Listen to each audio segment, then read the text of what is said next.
Nous allons travailler aujourd'hui sur les angles. Rappelons qu'un angle est l'écart formé entre deux demi-droites.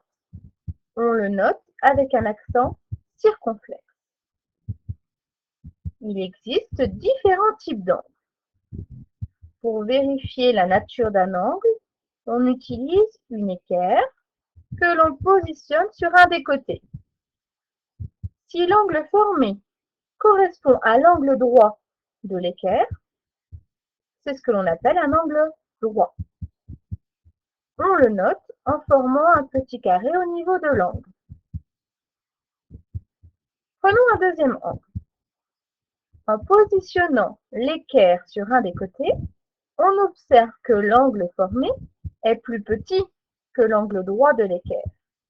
C'est ce que l'on appelle un angle aigu.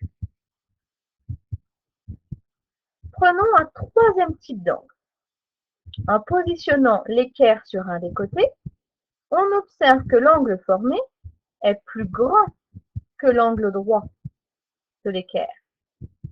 C'est ce que l'on appelle un angle obtus.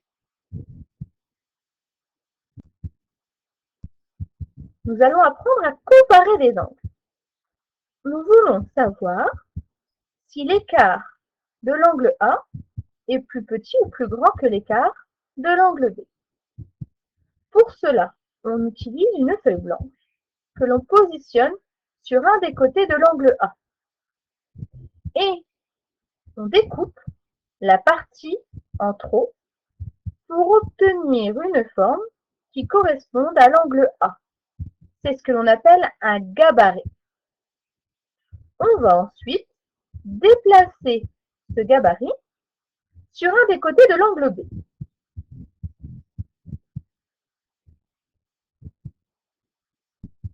On observe que le gabarit est plus petit que l'angle B.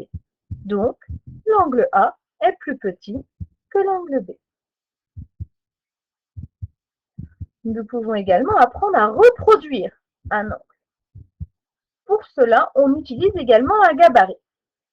Nous venons de former un gabarit de l'angle A.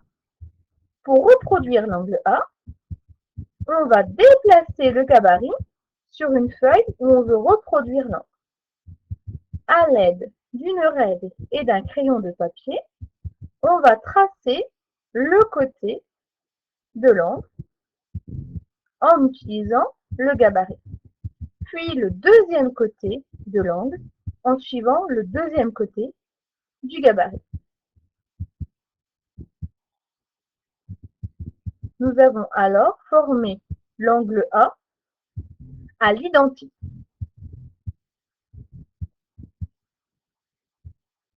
Pour retenir,